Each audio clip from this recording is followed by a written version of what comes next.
Good morning my dear student. आप सभी को मेरे इस YouTube चैनल में हार्दिक स्वागत है।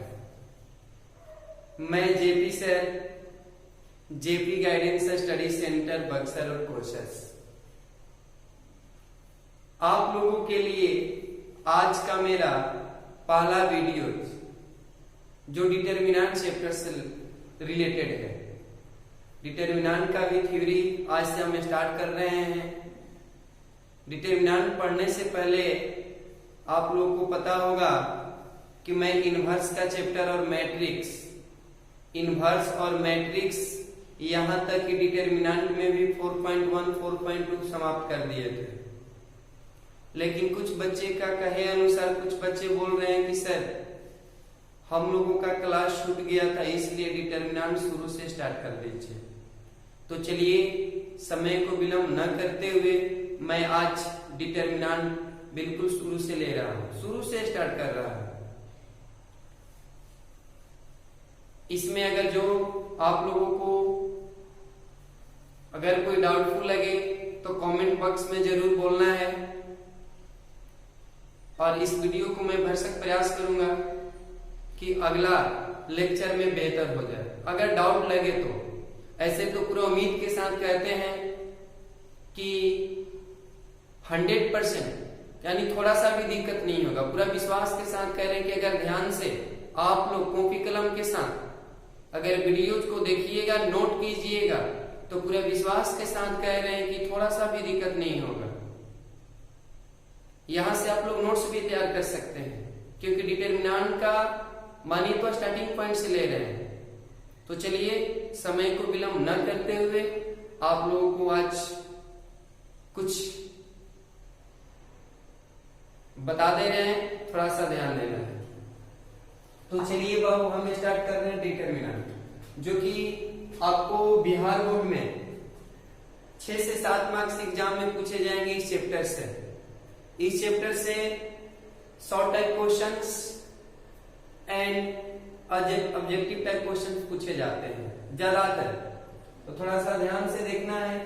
डिटरमिनेंट बहुत ही अच्छा चैप्टर है और डिटरमिनेंट जो है, इससे पहले आप लोग मैट्रिक्स पढ़े थे। मैट्रिक्स का प्रकार लगभग 23-24 बताया था मैंने। 23-24 प्रकार में उसमें से एक प्रकार मैंने बताया था वर्ग और स्क्वायर मैट्रिक्स। तो जो स्क्वायर मैट्रिक्स मैंने बताया था, तो समझिए कि वही स्क्वायर मैट्रिक्स के बारे में डिटरमिनेंट्स में पढ़ना है।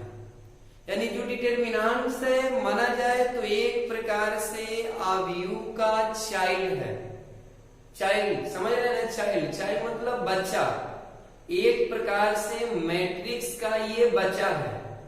यानी अगर कहा जाए तो डिटरमिनेंट्स जो है इसमें सेम ऑर्डर, रो और कलम की अगर बात की जाए तो इसमें सेम ऑर्डर रहेगा। यानी माना जाए तो वर्ग अवयव के बारे में इस चैप्टर में हम लोग पढ़ेंगे। अंतर बस यही है कि अवयव में हल करने पर अवयव का कोई एग्जैक्ट मान नहीं मिलता था, कोई रियल वैल्यू नहीं मिलता था, कोई कॉम्प्लेक्स वैल्यू नहीं मिलता था। लेकिन डिटरमिनेंट में कोई कॉम्प्लेक्स वैल्यू या रियल वैल्यू मिलेगा। यही बस अंतर है। यदि आप लोग से कोई पूछे कि what is the difference between matrix and determinant, तो बस अंतर यही बताना है। एक प्रकार से माना जाए तो डिटरमिनेंट्स जो है मैट्रिक्स का चाइल्ड है। इसमें हम लोग स्क्वायर मैट्रिक्स के बारे में पढ़ेंगे। तो चलिए बाबू हम स्टार्टअप करते हैं। सबसे पहले हम लोग जानेंगे कि डिटरमिनेंट्स है क्या। डिटरमिनेंट्स किसे कहते हैं? डिटरमिनेंट्स का खोज कौन किया था? डिटरमिनेंट्स आज हम लोग पढ़ते हैं, किस पर्पस से पढ़ते हैं? डिटरमिनेंट्स का प्रयोग हमारे दैनिक लाइफ में कहाँ किया जाता है? तो आज हम लोग इसी सब के बारे में जानेंगे। तो चलिए बाबू बिना समय विलंब करते हुए थोड़ा सा ध्यान दे दीजिए। हम लोग सबसे पहले जानेंगे कि डिटरमिनेंट है क्या। What is determinant? तो देखिए बाबू, when the square matrix of all elements is written by double bar is called determinant. When the square matrix of all elements is written by double bar is called determinants। थोड़ा सा ध्यान देना है, यानी जब वर्ग आव्यूह के सभी सदस्य को डबल बार, जब वर्ग आव्यूह के सभी सदस्य को डबल बार के अंदर लिखा जाता है तो इस प्रकार के लिखावट को सारणिक कहते हैं। याद रहेगा कि जब वर्ग आव्यूह के सभी सदस्य को डबल बार के अंदर लिखा जाता है तो इस प्रकार के लिखावट को सारणिक कहते हैं। याद रहेगा, यानी when the square matrix of all elements is written by double bar is called determinants। इसको हम लोग मॉड नहीं पढ़ेंगे, ये डिटरमिनेंट का सिंबल है, इसको डबल बार कर सकते, मॉड नहीं करेंगे, इतना बात माइंड में याद रखिए। क्यों नहीं कहेंगे इसको लास्ट में बताएंगे। अब थोड़ा सा ध्यान देना है बाबू, डिटरमिनेंट को डेल द्वारा, ये क्या है डेल, याद रखिएगा त्रिभुज के जैसे ए भी होता है मानिए तो, याद रखिएगा डिटरमिनेंट को हम लोग डेल द्वारा सूचित करते हैं। अब थोड़ा सा समझते हैं कि यदि ए एक वर्ग आव्यूह है, ए कोई आव्यूह है लेकिन कौन सा आव्यूह है, वर्ग आव्यूह, यदि ए एक वर्ग आव्यूह हो तो डबल बार, देख रहे हैं इसके अंदर में क्या रखे हैं मैट्रिक्स ए, इसी को हम लोग कहते हैं सारणी। यानी यदि ए कोई आव्यूह हो, कौन सा आव्यूह, वर्ग आव्यूह, यदि ए एक वर्ग आव्यूह हो तो डबल बार के अंदर देखिए क्या लिखे हैं, ए लिखे हैं, तो इसी को हम लोग क्या कहेंगे, सारणी। क्या कहेंगे, सारणी। यदि मान लीजिए कि बी कोई वर्ग आव्यूह हो तो डबल बार के अंदर बी लिख देंगे तो आव्यूह से क्या बन जाएगा, सारणी बन जाएगा। यदि मान लीजिए कि सी कोई वर्ग आव्यूह है तो इसको डबल बार के अंदर रख देंगे तो वर्ग आव्यूह से क्या बन जाएगा, डिटरमिनेंट्स बन जाएगा। क्या बन जाएगा, डिटरमिनेंट्स बन जाएगा। याद रखना है, एक बात और ध्यान देना है कि सारणिक जो है एक प्रकार का संकेत है, सिंबल है। सारणिक जो है एक प्रकार का संकेत है जो दो उदग्र, कितना उदग्र, दो, सारणिक एक प्रकार का संकेत है जो दो उदग्र रेखाओं के बीच किसी अक्षरों या संख्याओं को लिखा जाता है। यानी याद रखना है बाबू, सारणिक जो है एक प्रकार का संकेत है, सारणिक जो है एक प्रकार का सिंबल है जो दो उदग्र रेखाओं के बीच किसी अक्षरों या संख्याओं को लिखा जाता है। यानी सारणिक एक प्रकार का क्या है, संकेत है। थोड़ा ध्यान से देखते चलना है, ऑब्जेक्टिव पकड़ाएगा, ऑब्जेक्टिव पकड़ में आएगा। अब थोड़ा सा एक एग्जांपल से देखते हैं। मैंने बताया कि सारणिक जो एक प्रकार का सिंबल है जो दो उदग्र रेखाओं के बीच क्या होता है, अक्षरों या संख्याओं को लिखा जाता है। जैसे देखिए, यदि A बराबर मैट्रिसेस 1 2 3 4, 1 2 3 4 कितना ऑर्डर क्या है, देखिए 2 गुणे 2, ये दोनों ऑर्डर क्या है, समान है। तो जब दोनों ऑर्डर समान रहता है ना, उसी को वर्ग आव्यूह कहते हैं। वर्ग आव्यूह में मैंने बताया था, जब आव्यूह पढ़ाया था उसमें बताया था कि वर्ग आव्यूह में रो और कलम की संख्या आपस में क्या होते हैं, वर्ग आव्यूह। यानी वैसा आव्यूह जिसमें रो और कलम की संख्या आपस में बराबर होता है उसे वर्ग आव्यूह कहते हैं। तो याद रखना बाबू, यदि A बराबर 1 2 3 4 हो तो सारणिक, अब इसको हम कन्वर्ट कर रहे हैं सारणिक में, ये वर्ग आव्यूह को कन्वर्ट कर रहे हैं सारणिक में। अभी मैंने बताया था कि डिटरमिनेंट को डेल द्वारा सूचित करते हैं। तो डेल बराबर, अब कुछ नहीं, जो दिया है मैट्रिसेस A उसको डबल बार के अंदर लिख देंगे और जो सदस्य भी है मैट्रिक्स के संकेत हटाकर डिटरमिनेंट का चिन्ह लगा देंगे। इसी को हम लोग कहेंगे डिटरमिनेंट। याद रखना है बाबू, यानी मैट्रिसेस की जगह पर कुछ नहीं, अब सीधा डबल मार्क कर देना है। इसी को हम लोग क्या पढ़ेंगे, डिटरमिनेंट पढ़ेंगे। ऑब्जेक्टिव के लिए एक बात ध्यान दीजिएगा कि डिटरमिनेंट का खोज, इसका खोज पीएस लैप्लास है, पीएस लैप्लास है, यानी पियरे साइमन।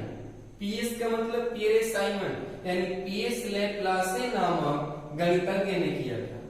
यानी इसका खोज कौन किया था, पीएस लैप्लासे, पियरे साइमन लैप्लासे नामक गणितज्ञ ने किया था, जिनका जन्म 23 मार्च, पियरे साइमन लैप्लासे का जन्म 23 मार्च 1749, 23 मार्च 1749। पीएस लैप्लासे का जन्म 23 मार्च 1749 तथा मृत्यु जो है 5 मार्च, ध्यान देना, जन्म भी मार्च, मृत्यु भी मार्च। जन्म 1749, मृत्यु 5 मार्च 1827, 5 मार्च 1827, 5 मार्च 1827। एक बार ध्यान से देखना है, इनका जन्म 23 मार्च 1749 ईस्वी तथा मृत्यु 5 मार्च 1827 ईस्वी में हुआ था। किनका, पीएस साइमन लैप्लास है, यानी pascal, sorry Pierre Simon Laplace है, यानी इसको शॉर्ट में आप लोग कर सकते हैं पीएस लैप्लास। यह फ्रांस के रहने वाले थे। पीएस लैप्लास से कहां के रहने वाले थे, फ्रांस के रहने वाले थे। पीएस लैप्लास से कहां के रहने वाले थे, फ्रांस के रहने वाले थे। सारणी के प्रत्येक रो, याद रखिएगा, ये नोटेड पॉइंट डीवीआई एग्जाम में दे सकता है, यानी सारणी के प्रत्येक रो, याद रखना है बाबू, सारणी के प्रत्येक रो और कलन के सदस्यों की संख्या आपस में क्या होते हैं, बराबर होते हैं। यानी सारणी में जितना रो होगा उतना ही कलन होगा, अन्यथा वह सारणी नहीं होगा। यानी सारणी में जितना रो होगा उतना ही कलन होगा, अन्यथा वो सारणी नहीं होगा, वह अवयव हो जाएगा। क्योंकि सारणी में हम लोग वर्ग अवयव के बारे में पढ़ते हैं, और वर्ग अवयव में रो और कलन की संख्या आपस में क्या होते हैं, बराबर होते हैं। अब देखिए बाबू, सारणी को हल करने पर कोई रियल या कॉम्प्लेक्स वैल्यू मिलता है। जब हम सारणी को हल करेंगे ना तो कोई रियल या कॉम्प्लेक्स वैल्यू मिलेगा, जबकि अवयव को हल करेंगे ना तो कोई रियल कॉम्प्लेक्स वैल्यू नहीं मिलेगा। जब हम लोग इसको हल करेंगे यानी अवयव को हल करेंगे तो अवयव ही मिलेगा, याद रहेगा। यानी डिटरमिनेंट को हल करने पर कोई एग्जैक्ट मान मिलेगा कि तो रियल होगा या तो कॉम्प्लेक्स होगा, जबकि मैट्रिक्स को हल करेंगे तो मैट्रिक्स ही मिलेगा। इसको हम प्रूव करेंगे कि कैसे रियल वैल्यू कैसे मिलेगा, इसके बाद हम बताएंगे। अब देखिए बाबू, सारणी का प्रयोग, हम लोग सारणी पढ़ रहे हैं, किस पर्पज से पढ़ रहे हैं, क्या हमारे इसका प्रयोग है कहाँ, हमारे दैनिक लाइफ में कहाँ है, इस पर थोड़ा ध्यान देना है बाबू। यानी सारणी का प्रयोग हमारे दैनिक जीवन में अभियांत्रिकी यानी इंजीनियरिंग क्षेत्र बोल सकते हैं, इंजीनियरिंग क्षेत्र, भौतिकी विज्ञान। सारणी का प्रयोग हमारे दैनिक जीवन में अभियांत्रिकी, भौतिकी विज्ञान, सामाजिक विज्ञान, अभियांत्रिकी, भौतिकी विज्ञान, सामाजिक विज्ञान, अर्थशास्त्र इत्यादि में किया जाता है। सारणी का प्रयोग हमारे दैनिक लाइफ में इंजीनियरिंग क्षेत्र, भौतिक विज्ञान, सामाजिक विज्ञान एवं अर्थशास्त्र इत्यादि में किया जाता है। यदि आपसे कोई पूछे कि सारणी पढ़ रहे हैं, इसका प्रयोग हमारे दैनिक लाइफ में कहाँ है, तो बताना होगा इंजीनियरिंग क्षेत्र यानी अभियांत्रिकी, भौतिकी विज्ञान, सामाजिक विज्ञान, अर्थशास्त्र इत्यादि में किया गया था। लेकिन कुछ गणितज्ञों के द्वारा सारणी का प्रयोग सर्वप्रथम एक घातीय समीकरण से अज्ञात राशियों के मान ज्ञात करने में भी किया गया था। कुछ गणितज्ञों ने देखा कि घातीय समीकरण से जो मान निकालना होता है उस मान को निकालने में भी, अज्ञात राशियों के मान ज्ञात करने में भी हम लोग किसका प्रयोग करते हैं, सारणी का प्रयोग करते हैं। याद रखना है बाबू, चैप्टर में आएगा, समीकरण दिया रहेगा, एक घातीय इक्वेशन रहेगा, उससे ज्ञात राशि का मान निकालना होगा, तो उसको भी मान निकालने के लिए हम लोग किसका यूज करेंगे, डिटर्मिनेंट्स का यूज करेंगे। जो कि मैंने 10 क्लास में पढ़ा था, एक घातीय समीकरण का मान निकालने के लिए लगभग 6 तरीका हम लोग ने जाना था। विलोपन विधि, प्रतिस्थापन विधि, वज्र गुणन विधि, तुलनात्मक विधि, अनुपात निर्णय विधि और ग्राफीय विधि, यानी 6 मेथड मैंने 10 क्लास में ही पढ़ लिया था, 10 क्लास में ही पढ़ाया गया था। अब एक और उसी के मेथड के बारे में हम लोग जानेंगे, किसमें, डिटर्मिनेंट में। तो 6 और एक डिटर्मिनेंट का मेथड, टोटल मेथड 7 हो जाता है। यानी कोई भी एक घातीय इक्वेशन का मान ज्ञात करने में डिटर्मिनेंट का भी प्रयोग करके निकाल सकते हैं, यानी 7 तरीका द्वारा किसी समीकरण को हल हम लोग कर सकते हैं। ये बात माइंड में याद रखिएगा। कुछ गणितज्ञों ने बताया कि सारणी का प्रयोग कोई भी इक्वेशन एक घातीय हो तो उसको भी हल करने में इसका प्रयोग हम लोग कर सकते हैं। मान में कोई अंतर नहीं आएगा। जिस प्रकार से विलोपन विधि, प्रतिस्थापन विधि, वज्र गुणन विधि, तुलनात्मक विधि, अनुपात निर्णय विधि और ग्राफीय विधि था, सेम इससे भी हल करेंगे तो मान नहीं आएगा। यानी वैसे इक्वेशन को हल करने में हम लोग सारणी का भी यूज करते हैं।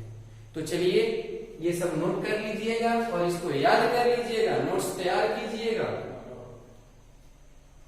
तो चलिए बाबू अब हम चलते हैं कि सारणी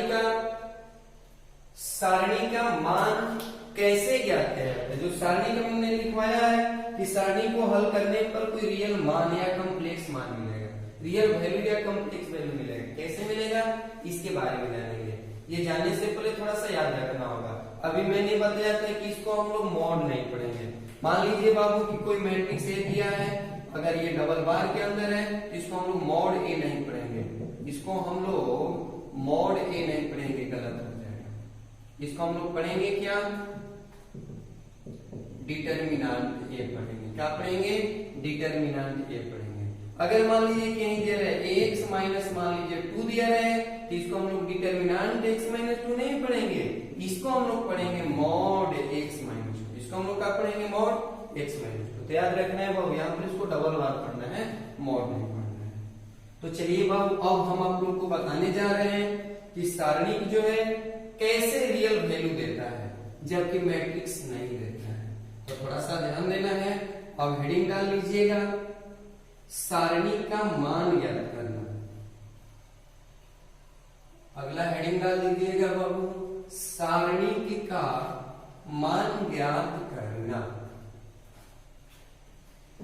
सारणी का मान ज्ञात करना। सारणी का मान ज्ञात करना। Find the value of determinant. Heading डाल दीजिएगा, सारणी का मान ज्ञात करना।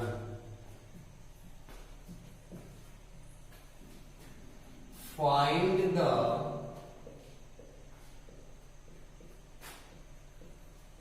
Value of determinants. Find the value of determinants. तो देखिए बाबू सबसे पहले हम लोग केस करेंगे। सारणी में ध्यान देना है बाबू, 2 ऑर्डर या ज्यादा से ज्यादा 3 ऑर्डर, हमें 2 से 3 ऑर्डर कर के मैट्रिक्स को हल करना है डिटर्मिनेंट में। ज्यादा ज्यादा हम लोग 2 ऑर्डर या 3 ऑर्डर के बारे में जानेंगे। तो इसके लिए बाबू हम केस 1 में ही हेडिंग डाल दीजिएगा, केस 1 में 2 ऑर्डर को हल कैसे करेंगे याद रखिएगा। यानी जब 2 ऑर्डर का सारणी दिया रहेगा,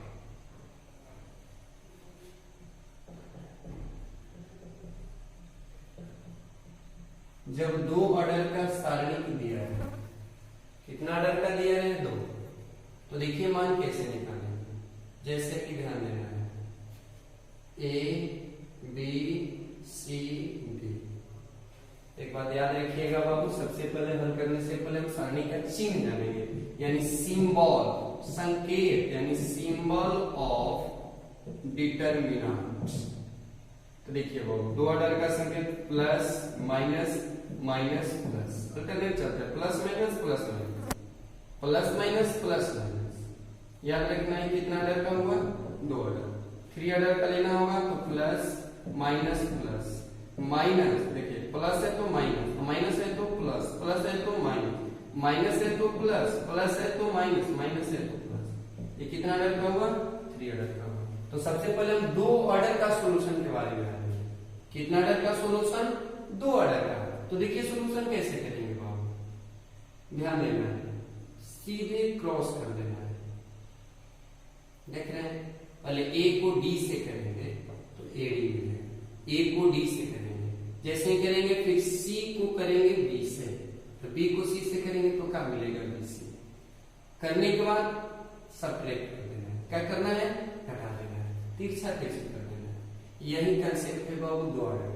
तो याद रखना है बाबू, जैसे देखिए एग्जांपल के तौर पर, अगर मान लीजिए ये संकेत में मैंने बताया था माइनस, यानी इसको गुणा करने के बाद इसे गुणा करने के बाद इसमें से इसको क्या करना है, घटा देना है। क्या कर देना है, सबट्रैक्ट कर देना है, माइनस से नहीं घटा देना है। जैसे मान लीजिए एग्जांपल के तौर पर 1 2 3 4 हल करना है, दे सकता है का मान ज्ञात, ऑब्जेक्टिव में दे सकता है का मान ज्ञात है, सारणी 1 2 3 4 का मान ज्ञात है। तो देखिए इसका सॉल्यूशन हम लोग कैसे करेंगे, सबसे पहले दिए गए वैल्यू को लिख लेंगे, इट इज गिवन दैट 1 2 3 4, कुछ नहीं क्रॉस, 4 को 1 से करेंगे तो 4 आएगा, फिर 2 को 3 से करेंगे, 2 को 3 से करेंगे 3 2 जा 6, यानी 3 दूना 4 को 1 से किया 4, 3 को 2 से करेंगे 3 दूना 6, यानी 4 में से 6 घटाएंगे तो माइनस। इसी पर्पज से मान लीजिए एक और क्वेश्चन दे दे, -5 2 3 4 का मान ज्ञात है, क्या करेंगे, 5 का 20 यानी -20, फिर 3 दूना 6 घटाएंगे ना तो -6। अब इसको हल करेंगे तो -20 -6 माइनस का हो जाएगा 26 हो जाएगा। तो याद रखना है, इसी प्रकार से 2 ऑर्डर का मान ज्ञात किया जाता है, इसी प्रकार से 2 ऑर्डर का मान ज्ञात किया जाता है। तो चलिए इस पर कुछ वर्क दे रहे हैं प्रैक्टिस के लिए, मानिए तो इस घर पर इतना याद करने के बाद, ये कंसेप्ट समझने के बाद कुछ प्रैक्टिस के लिए क्वेश्चंस दे रहे हैं, बना लेना होगा, प्रैक्टिस कर लेना, ठीक है। 2 ऑर्डर का, इसके बाद हम लोग 3 ऑर्डर पर चलेंगे। कितना ऑर्डर पर चलेंगे, 3 ऑर्डर पर चलेंगे। तो देखिए प्रैक्टिस के लिए, for practice question number 1 heading डालेंगे सबसे पहले कि निम्न सारणी का नोट्स तैयार कीजिएगा, जो तैयार कर लिए ठीक है, जिनका क्लास होता है नोट्स तैयार कर लेना है। निम्न सारणी का मान ज्ञात करें,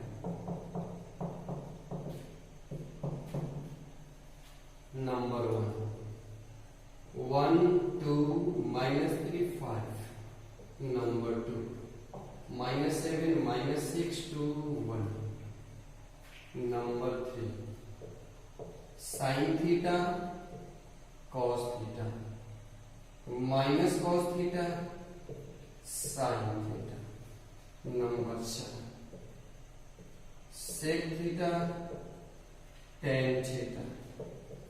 tan theta sec theta, number 5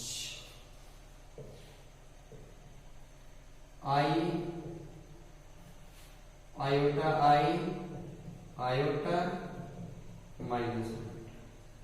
complex number में मैंने बताया था कि आई का मान -1 होता है, इधर आएगा तो आई स्क्वायर का मान माइनस, ये आयोटा है, ये आई नहीं है, क्या है, आयोटा है। इसका मान ज्ञात करना है, इसका क्या निकालना है, मान ज्ञात करना है। इस प्रकार का क्वेश्चन ऑब्जेक्टिव में मिलेगा, तो नोट कर लेना है। चलिए, तो 2 ऑर्डर का जिनको समझ में आया, नहीं आया होगा कमेंट में बताइएगा, पूरे विश्वास के साथ कहें कि समझ में आ गया होगा। 2 ऑर्डर में कुछ नहीं करना है, क्रॉस कर देना है, यानी क्या कर देना है, क्रॉस। सबसे पहले इसको इससे करेंगे तो 5 एकम 5, और फिर इसको इससे करेंगे 3 दूना 6, घटाएंगे, लेकिन ये भी माइनस है, भी माइनस, तो माइनस माइनस का हो जाएगा। इस तरह से 2 ऑर्डर का बना लेना है। तो चलिए अब 3 ऑर्डर का हेडिंग डाल दीजिएगा, केस 2, जब 3 ऑर्डर का सारणी क्लियर है। अब केस 2 में हेडिंग डाल दीजिएगा बाबू जब केस 2 कर लीजिएगा, नोट्स बनाइएगा जिनका जिनका क्लास होता है। केस 2 में कि जब 3 ऑर्डर का डिटरमिनेंट दिया है, जब 3 ऑर्डर का सारणिक दिया है। जैसे देखिए एग्जाम्पल, जैसे मान that is A B C D E F G H R. इसमें थोड़ा ध्यान से देखना है बाबू, इसको ध्यान से देखना है। एक बार देखिएगा ध्यान से, दोबारा भूलेगा नहीं, पूरा विश्वास के साथ कह रहे हैं। तो देखिए बाबू, सारणिक में ही है कि सारणिक में आप किसी भी रो या किसी भी कलन को लेकर चलिएगा, मान सेम मिलेगा, मान में कोई अंतर नहीं होगा। संकेत मैंने बताया। तो देखिए बाबू, हम R1 को लेकर हल कर रहे हैं, तो चिन्ह प्लस माइनस प्लस। तो सबसे पहले हम लेंगे ए को। किसको ले रहे हैं? ए को। तो जैसे ही ए को लेंगे ना, तो इसके सामने सामने डिलीट हो जाएगा। तो क्या दिखाई दे रहा है? E F H R. तो हो जाएगा बाबू E F H R. Okay, अब लेंगे माइनस। किसको लेंगे? बी को। तो जैसे ही बी को लेंगे ना, तो देखिए बी के आमने सामने डिलीट हो जाएगा, डी एफ जी आर। तो हो जाएगा डी एफ जी आर। ठीक, अब किसको लेंगे? प्लस सी को लेंगे। जैसे ही सी को लेंगे, याद रखिएगा बाबू, आमने सामने डिलीट हो जाएगा। ये सी है ना, आमने सामने डिलीट करेंगे तो डी ई जी एच, यानी डी ई जी एच। याद रखना है, यही कंसेप्ट है। 2 ऑर्डर का हल करने के लिए से पहले मैंने बता दिया था। 3 ऑर्डर का दिया रहे तो इस प्रकार से हल करेंगे। ठीक, अब जैसे देखिए एग्जाम्पल के तौर पर थोड़ा ध्यान देना है बाबू कि 1 2 3 4 5 6 7 8 9 का मान ज्ञात करें। 1 2 3 4 5 6 7 8 9 का क्या निकालना है? मान निकालना है। तो देखिए वो इसको कैसे निकालेंगे, थोड़ा ध्यान देना। ठीक,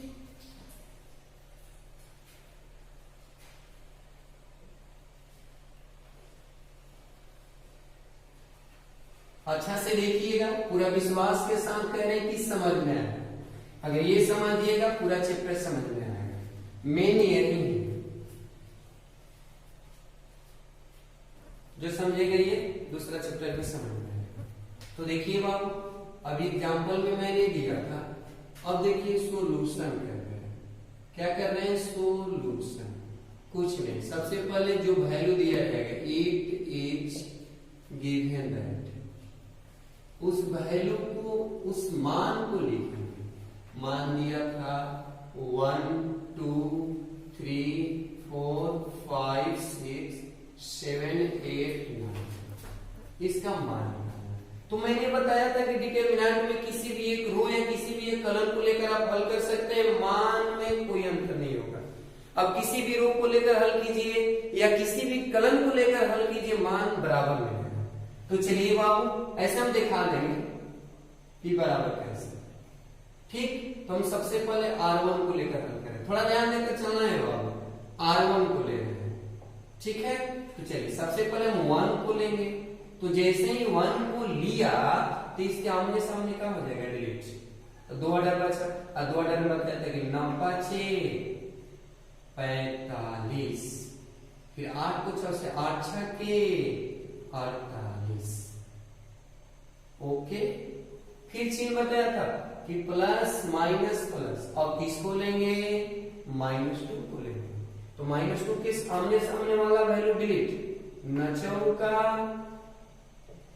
36, देखिए -2 के आमने सामने डिलीट। 9 का 36, 7 6 42। अब किसको लेंगे बाबू? 3 को लेंगे। तो 3 का आमने सामने डिलीट। 8 का 32, 7 5 35। हो गया। अब इसको हल कर दीजिए। चलिए तो 1 इंटू 45 में से 48 गया -3, -2 इंटू 36 में से 42 गया -6, +3 इंटू 32 में से 35 गया -3।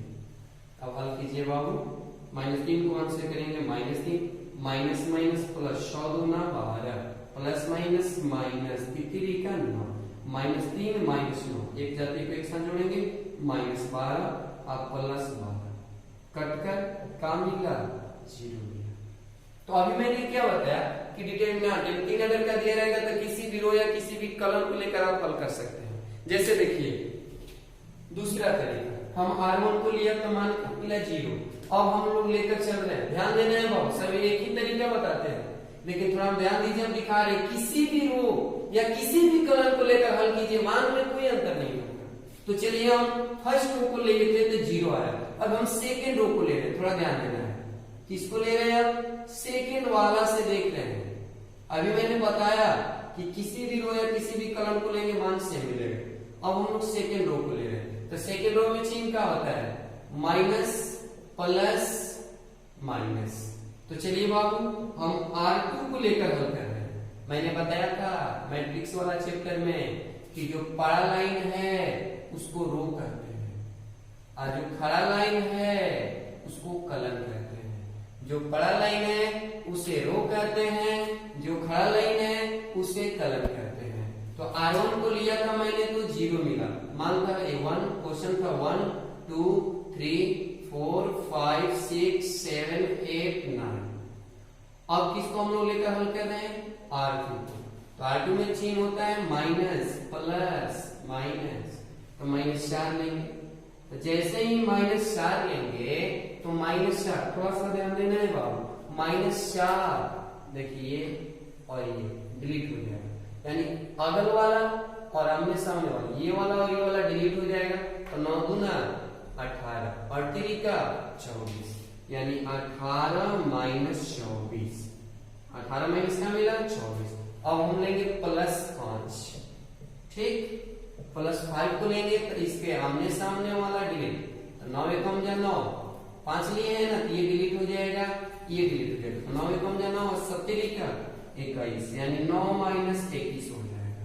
अब हम किसको लेंगे, -6 को लेंगे, तो -6 लेंगे तो ये आमने सामने डिलीट हो जाएगा, यानी ये वाला डिलीट हो जाएगा, ये वाला डिलीट, 8 एकम जा 7 दूना 14, यानी 8 माइनस 14। अब देखिए बाबू हल कीजिए, -4, 18 में से 24 को घटाएंगे -6, फिर +5 इंटू 9 में से 21 को घटाएंगे, 9 में से किसको घटाएंगे 21 को, तो कितना मिलेगा 12, लेकिन -12, फिर -6, 8 में से 14 को घटाएंगे -6, हल कीजिए बाबू, यानी 4 छक्के 24, माइनस माइनस प्लस 24, 12 5 7, देखिए प्लस ये माइनस है तो minus plus minus, minus minus plus, 6 का 36, 36 में 24 को जोड़ेंगे तो क्या मिलेगा 60, अब -60, देखिए हल किया क्या मिला 0 ही मिला। तो इससे क्या पता चला कि डिटरमिनेंट में किसी भी रो या किसी भी कलर को लेकर हल कीजिएगा मान सेम आएगा। तो इस क्वेश्चन को हम लोग कितना तरीका से बना सकते हैं, यानी फर्स्ट यानी 1 2 3 4 5 6, यानी 6 तरीका से बनाइएगा, मान का मिलेगा सेम। तो चलिए बाबू इस पर भी हम वर्क दे रहे हैं प्रैक्टिस के लिए, प्रैक्टिस कर लेना है।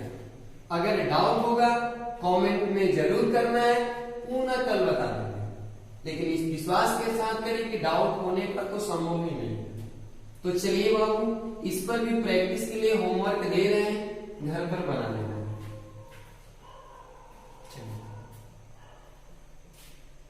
निम्न सारणिक का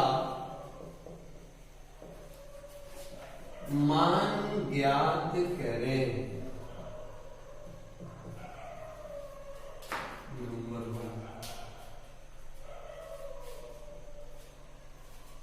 1 3 2 5 6 0 210 number 2 3 minus 1 2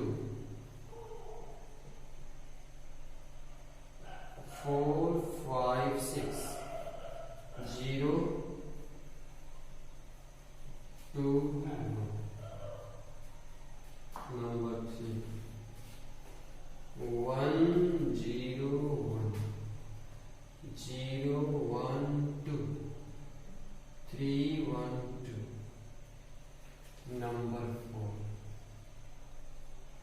minus 2 minus 1 minus 3 minus 3 2 0 2 1 3। चलिए ये 4 क्वेश्चन है, रिवीजन के तौर पर ये 4 क्वेश्चन बना प्रैक्टिस के लिए। अगर इतना कंप्लीट रहेगा तो अगला चैप्टर भी समझ में आएगा। और पूरा विश्वास के साथ कह रहे हैं कि आज के थ्योरम से पूरा 4.1 समाप्त। 4.1 बनाइएगा एकदम कंप्लीटेड, एनसीईआरटी कंप्लीटेड 4.1 बनेगा। ठीक है, तो चलिए आज के लिए इतना ही।